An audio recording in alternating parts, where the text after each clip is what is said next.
hablamos de imposición de manos, que no solamente es para sanar, sino para delegar autoridad, poder, unción. Pero la sanidad a los enfermos es importante entenderla, porque la fe comprende las verdades eternas. Cuando nosotros entendemos por la palabra, nos empodera la palabra. Por ejemplo, cuando yo estoy orando por un enfermo, siempre lo hago por una inspiración del Espíritu y siempre me apego a una palabra, porque solo lo que hacemos por la palabra es que va a tener resultado. Para sanar enfermos se necesitan dos cosas básicas. Número uno, amor por la gente. Amor. Número dos, fe. Sin fe es imposible agradar a Dios. Y si no amas al enfermo, ¿cómo Dios te usa para sanarlo?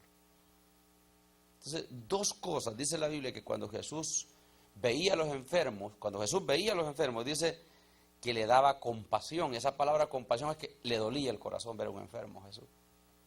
Y ese amor que sentía por el enfermo hacía que el Espíritu Santo se derramara.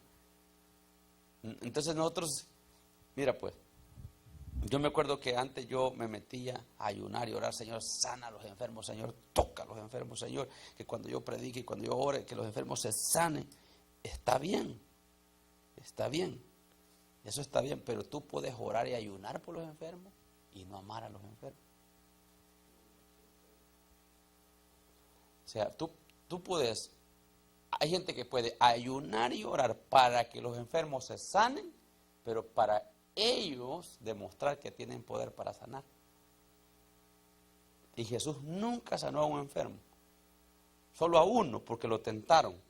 Los demás los sanó porque los amaba y porque Dios estaba con él. Dice que hacía bienes y sanidades porque Dios estaba con él. Pero nunca fue para él darse a conocer que era un hombre extraordinario. Siempre lo hizo por amor. Entonces, no. O sea, ¿cómo sería inmoral aprovecharse de la necesidad de un enfermo para yo sacar provecho? Por eso es que cuando una persona sana y vamos a dar su testimonio, tenemos que estar seguros que lo vamos a hacer para que el nombre del Señor sea exaltado y para que la iglesia y la gente que no conoce a Cristo crea que Cristo sana. Pero nunca lo vamos a hacer para que la gente nos idolatre a nosotros como iglesia. Una vez yo escuché a un hombre de Dios tremendo y a mí me dio dolor en el corazón escucharlo, porque escuchar una cosa de esas de un hombre de ese nivel es doloroso. Y dijo: estas cosas solo pasan aquí, y mencionó el nombre de su ministerio. No, también pasa en nuestra iglesia. Y no solo en nuestra iglesia, también en las células. Una vez yo vi un niño en la célula de Alexandria que andaba los lentes como que eran asientos de botella de grueso y le daban epilepsias. Y después de un retiro, yo sentí que íbamos a ministrar sanidad en una célula con 10 personas.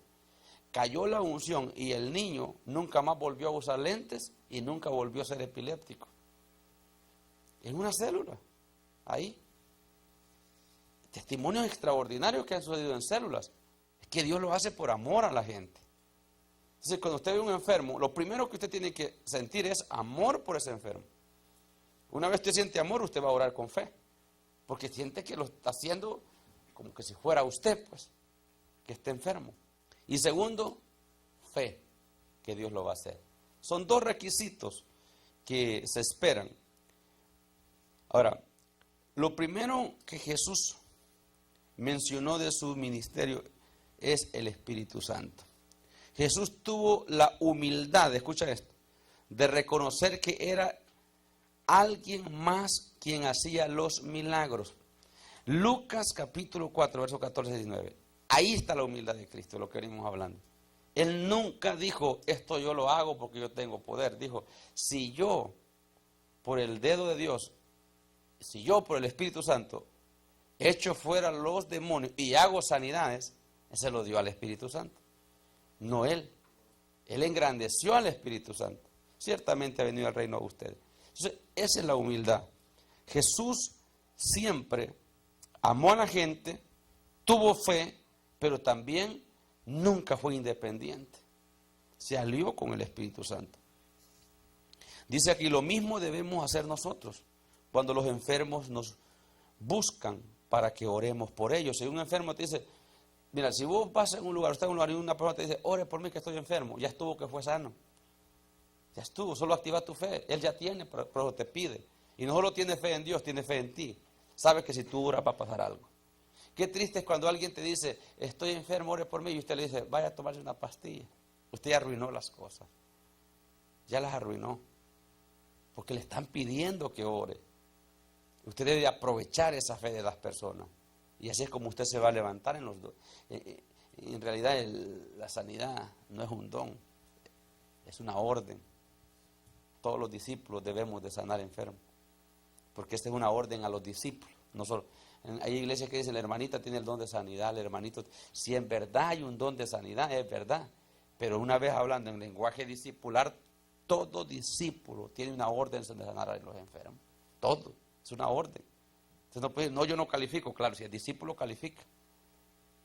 Porque lo dice la Escritura, hay que creerlo. Entonces, Jesús y la sanidad, el poder para sanar estaba sobre él.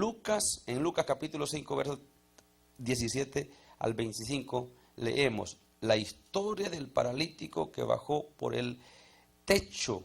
Este es un acto donde se aprende mucho en cuanto a lo que se refiere a la sanidad. Ahí ese fue el acto que en la impartición anterior se las dije, donde Jesús hizo público y exhibió, porque lo tentaron. Cuando él vio al paralítico descender, le dijo, hijo, tus pecados te son perdonados. Él estaba tratando con la enfermedad del pecado, con el alma del muchacho, con lo eterno. Y ellos dijeron, ¿quién es este? ¿Quién es este? Para perdonar pecados, ¿se cree que es Dios? Él escuchó la murmuración de los fariseos y les dijo, para que sepáis que el Hijo del Hombre no solamente tiene poder para perdonar pecados, le digo a este joven, levántate, toma tu lecho y vete. Y se levantó. Ese fue el único milagro en el cual Jesús hizo énfasis de su autoridad. Porque lo estaban tentando. Y dice que muchos creyeron en él. Él lo que buscaba es que la gente creyera en vez de salir incrédula. Entonces van a haber momentos donde la gente te va a coaccionar, donde realmente tenés que hacer algo para que el nombre del Señor sea glorificado. No podés permitirlo. Hay momentos que no tenés que agachar la cabeza, tenés que ser fuerte. Jesús lo hizo. En ese momento Jesús hubiera podido ignorarlos, pero aprovechó la oportunidad. Entonces es importante nosotros entender estos principios. Jesús no estorbó la fe de la gente. Siempre en Lucas capítulo 6, eso es lo que le decía al principio, versos 17 al 19, Él nunca estorbó la fe de la gente. El techo, otro era, ¿y por qué está rompiendo el techo? ¿Por qué no esperas que salga y oro por él afuera? Tenemos que tener esa susceptibilidad. Cuando el Espíritu Santo está obrando, Él toma el control de lo demás. Una persona que no hubiera sido como Jesús y que no hubiera tenido la afinidad de Jesús, no hubiera visto la necesidad de hacer un milagro, sino que hubiera visto el error que estaban cometiendo. Porque estaban rompiendo un techo donde Él estaba predicando. O sea, cualquier otro le hubiera dicho, no, sos imprudente. Es verdad que yo estoy aquí, la unción está aquí, pero no te aproveches.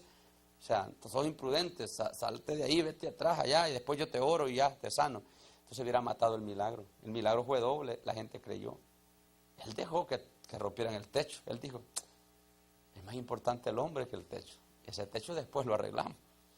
Porque dice que el Espíritu de Dios estaba con él para hacer sanidades. Hay momentos que yo quiero que ustedes se enfoquen en esto y enseñen esto cuando ustedes estén delante de sus discípulos y lo crean. Hay momentos que la unción va a bajar solo para hacer milagros. Pero de repente se va y ya no los hace. Porque es Él el que baja y da un tiempo. Entonces hay personas que el hombre de Dios está ministrando y dice, pasen a orar por los enfermos, y no pasan. Después que el hombre de Dios termine de predicar, van por allá. ¿Será que me ora? Y ya no, ya pasó el tiempo, porque fue un tiempo que Dios abrió para sanar. Hay que entrar. Así como cuando el ángel movía las aguas. Esas son cosas bien importantes que entender. O a veces Dios te está tocando que hagas algo y dices, más tarde lo voy a hacer, ya más tarde te arrepentiste, se te olvidó, ya no, dejaste pasar el momento. Hay que hacerlo en el momento. En el momento. Una vez Un hombre de Dios estaba ministrando y lo usaba mucho en milagros el Señor. Y una señora estaba en silla de ruedas.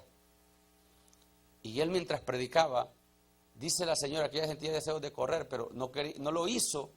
Imagínate, no lo hace por no interrumpir la reunión. Y le dice el evangelista, ni te imaginas lo que hubiese pasado. No la hubieras interrumpido, hubieras colaborado, porque toda esta gente hubiera creído en el poder de la palabra. Y ella llorando dijo, cuando usted oró, pastor, yo quise levantarme y oí la voz de Dios que me dijo, dejaste pasar tu tiempo. Hay un momento, hay que estar pendiente. O sea, ¿sabe por qué es que los servicios muchas veces nosotros los pasamos por desapercibidos? Por lo que les dije al principio, porque es una liturgia que tenemos. No nos damos cuenta que es un culto que se está haciendo para bendecirlos a nosotros, y en cualquier segundo de servicio Dios nos puede bendecir. O sea, un servicio no tiene que llegar abierto a recibir, porque esas 2 horas de servicio, algo puede hacer Dios para nosotros. Pues a eso vamos. A eso vamos. O sea, por eso en un servicio nunca uno debe estar irreverente en ningún aspecto. Jesús ordenó que sanemos a los enfermos. Marcos capítulo 16, verso 15 al 18. Ahí pues Jesús literalmente le dijo a sus discípulos que sanaran. Mateos 10, del 5 adelante, les dijo, vayan y sanen. Y esa palabra a mí me gusta. Cuando yo oro por los enfermos en campaña, en moveres grandes, yo uso esa palabra. Porque ahí Jesús no les dijo, oren por los enfermos, ahí les dijo, sánenlos. Ahí les da una orden, que los sanen.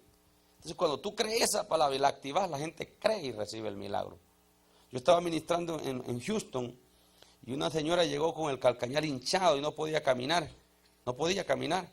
Y el Espíritu Santo me dio la orden a mí que le dijera que corriera. Y la señora tenía miedo. El miedo se apoderó de ella porque en realidad el calcañar lo andaba hinchado, no lo podía poner. Daba solo con un zapato y un calcetín. Y Dios me dijo, dile. Y yo le dije, tenés miedo, corre. Y la empujé y corrió. Y después no paraba de correr alrededor. Se le desinflamó el tobillo y quedó bien. Son momentos, arrebatos de Dios. O sea, los milagros se tienen que hacer porque los que no creen por las palabras van a creer por los milagros. Las señales traen poder para que la gente crea. Los discípulos lo hicieron. Los discípulos predicaban el arrepentimiento y sanaban enfermos, dice Marcos capítulo 6, versos 30 al 31. O sea, los discípulos no solo predicaban, diga conmigo, sanaban a los enfermos. Entonces usted no puede, es una ley que usted tiene que poner. Yo voy a orar por los enfermos, pero yo voy a predicar, pero también voy a orar por los enfermos. No debe de haber una reunión donde no se ore por las necesidades de la gente. Se tiene que orar, porque allí es donde Dios se va a manifestar. Los milagros hoy, Lucas 14, 21 al 24. Vuelto el siervo hizo saber estas cosas a su señor. Entonces, enojado, el padre de familia dijo a su siervo, ve pronto por las plazas y las calles de la ciudad y trae acá, mire lo que dice que le traiga, a los pobres. ¿Quiénes más? Los mancos. ¿Quiénes más? ¿Y quiénes más? Los ciegos. ¿Para qué? Y dijo el siervo, Señor, se ha hecho como mandaste y aún hay lugar. Dijo el Señor al siervo, ve por los caminos y por los valles y esfuérzalos a entrar. ¿A quiénes? A los enfermos, a los cojos, a los mancos. Esfuérzalos a entrar para que se llene mi casa. Una vez adentro, lo sanó. ¿Por qué razón? Porque mandó a buscar a los alentados, a los prósperos, no quisieron llegar. Todos pusieron excusa. Entonces ahora dijo, ahora vayan a traerme a los enfermos, a los endeudados, a los pobres, y esfuércelos que entren, que se llene mi casa. Voy a hacer una campaña para sanarlos a todos. O sea, a veces la persona, por próspera que está, no quiere buscar a Dios. Pues busquemos al necesitado, porque los milagros se van a manifestar. Y mañana no es lo mismo que venga un empresario a la iglesia a que un empresario se levante de la iglesia. Porque el que se levante en la iglesia no le queda alternativa, sino que darle la gloria al Señor. Entonces hay que creer en la gente que aún esté enferma, Dios puede hacer cosas maravillosas. Y eso está a nuestro alcance porque Dios lo delegó. Diferentes formas en que fueron sanados. Por eso es importante ver que la sanidad no puede venir de una sola manera. Ahí es donde entra la diversidad, la creatividad de Dios. Número 1, imponer las manos, de lo que hablamos en la lección pasada. Marcos 16:16. Número 2, por la autoridad de la palabra. Lucas 5:17 al 26, dio la palabra. De lejos, los 10 leprosos. No todos los que son tocados cambian. 4, tocaron a Jesús, Lucas 6:19. 5, muchos cayeron sobre él, Marcos 3:11. 6, escupió e hizo lodo, Marcos 7:31 y Juan 9:6 al 7. La sombra de Pedro, ponían los enfermos, pasaban para que cuando pasaran al menos la sombra los tocara y fueran sanados, Hechos 5:15. Pablo hizo milagros con sus ropas. Dice que se llevaban los pedazos desde los delantales de Pablo, los ponían sobre los enfermos para que sanaran, ungiéndolos con aceite. Santiago 5, ahí te dice, úngelos con aceite. Entonces, usted ve cuántas formas que hay y de cuántas maneras Dios sanó. Dios sanó a los enfermos, pero se hizo valer de muchas formas. Hay muchas razones por las cuales el Señor lo hace. Número 1, porque Él es creativo. Nuestro Dios es creativo. Él puede hacer milagros de muchas maneras. Porque al Señor, le encanta, se divierte cuando la gente sale del yugo de la enfermedad. Porque la enfermedad es el espíritu de muerte. Y cada vez que una enfermedad cae sobre un cuerpo, el objetivo de ese espíritu es acabarse esa vida. Por eso es que la enfermedad es maldita. No hay enfermedad buena. Todas son malas. Entonces, ese espíritu de enfermedad que toca ese cuerpo, la intención no es hacerlo sentir mal, es matarlo. Y una vez sanan los enfermos, el Señor se alegra. Porque las llagas de Cristo fueron hechas por eso. Y cada vez que un enfermo se sana, valió la pena, dice el Señor, que yo haya sufrido las llagas. Por eso es que el profeta dice, por su llaga fuisteis vosotros curados. Ahora, la clave es la fe. Sin fe es imposible. En Mateo 17 al 21 encontramos la historia cuando el niño vino epiléptico y los discípulos no pudieron hacer nada. Y les pregunta los discípulos después, viene el papá del niño y le dice a Jesús, Jesús, traje a mi hijo enfermo a tus discípulos y ellos no le han podido hacer nada. Era bien vergonzoso para ellos y una afrenta para Jesús. ¿Cómo es posible que los enfermos lleguen y no se sanan? Entonces vemos la clave. Cuando se van, los discípulos se acercan y le dicen, Señor, y él dice, tráemelo acá, y reprendió al demonio, se fue del niño y quedó libre el niño. Y los discípulos aparte le preguntan avergonzados, Señor, ¿y por qué nosotros no lo pudimos hacer? Entonces Jesús les dijo, ustedes para sacar un género de enfermedad, tienen que matar el género que les posee su corazón, que es la incredulidad. Ayunen y oren. Mira, algo muy importante, el ayuno y la oración no hace cambiar de idea a Dios. A Dios lo hace cambiar el pecado. Pero Dios es estable en su carácter.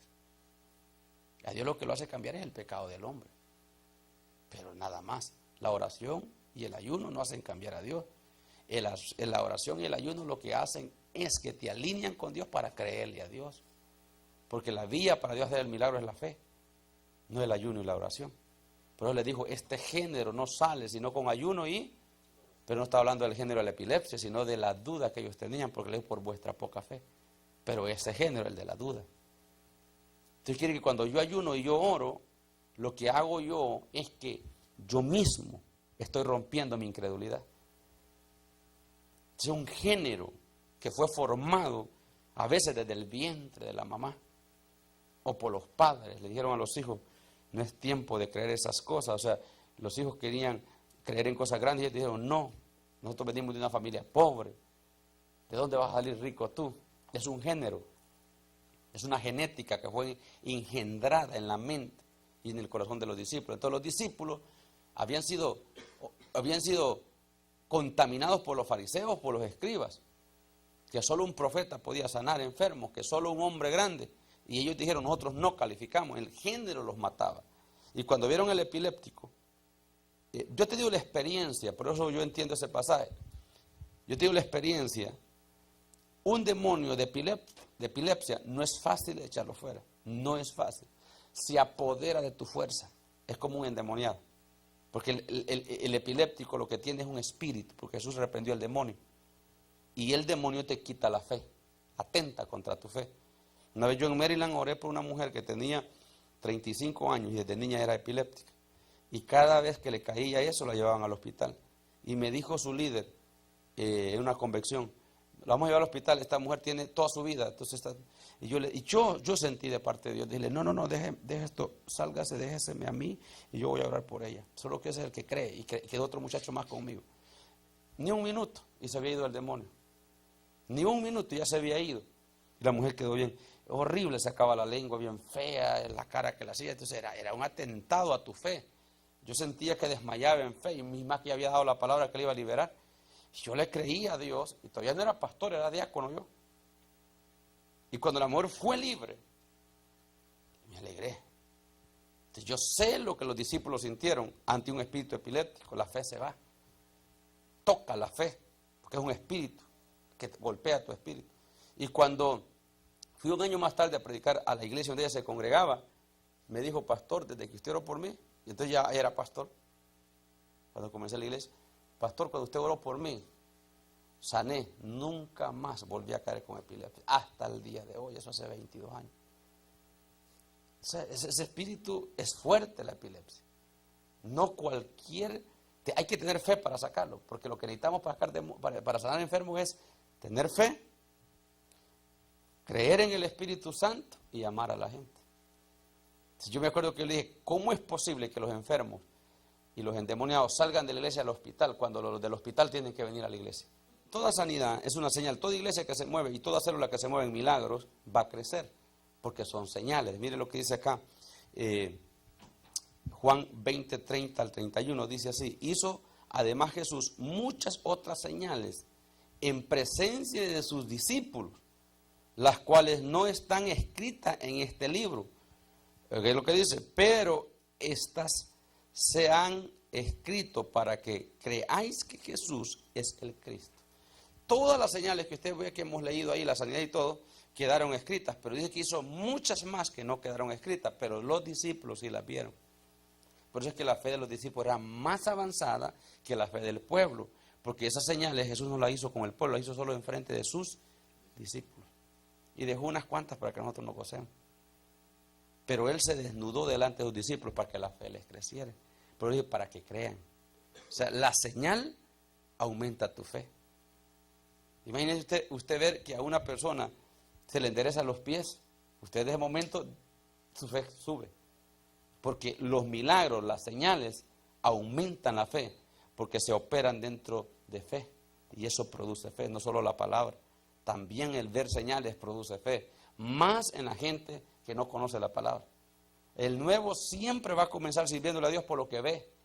Por eso es que te observan. Porque la fe comienza en ellos por lo que ven los demás. Y después van creciendo y fundan la fe en la Escritura. Por eso es bueno moverse en sanidad. Si en tu casa y en tu vida hubiera una persona que tiene cáncer terminal y tú vas y oras y se sana, toda la familia se convierte.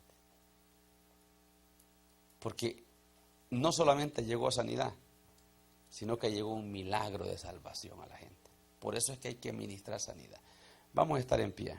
Por todos los enfermos que nos presenten en las calles, donde sea, les vamos a ofrecer oración, Señor. Vamos a salir a las calles con camisetas que digan: necesitas un milagro, necesitas oración, aquí estoy para orar por ti. Vamos a ir a buscar, tú dijiste, vayan por los caminos, vayan por las avenidas, tráiganlos, que se llene mi casa, y ahí los sanaste. Señor, yo me alineo con esa palabra y yo declaro, levanta tu mano arriba y di conmigo, declaramos que en voz profética las naciones Los enfermos se sanarán, que en las casas de paz habrán milagros, habrán testimonios poderosos de gente que fue libre de azotes de enfermedad, gente que tiene años de estar atado, como aquella mujer de 38 años, como aquel hombre que tenía 30 y pico de años en el estanque de Betesda.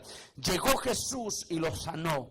Aquella mujer que estaba encorvada por tantos años, Jesús entró a la sinagoga y la enderezó, porque donde hay alguien que cree y ministra milagros, la gloria de Dios se manifiesta. Señor, gracias por esta hora. Gracias por los discípulos que estamos, Señor, equipando para la obra tuya. Principios que los van a hacer poderosos, grandes. Principios que los van a formar. Señor, gracias, Señor. Te damos gracias por aquellos que también van a escuchar este audio, Señor, este audio video, y van a recibir esta impartición, Señor, en las próximas generaciones que vas a traer a esta casa. Te damos gracias, Señor, y te bendecimos en el nombre de Jesús. Amén y amén.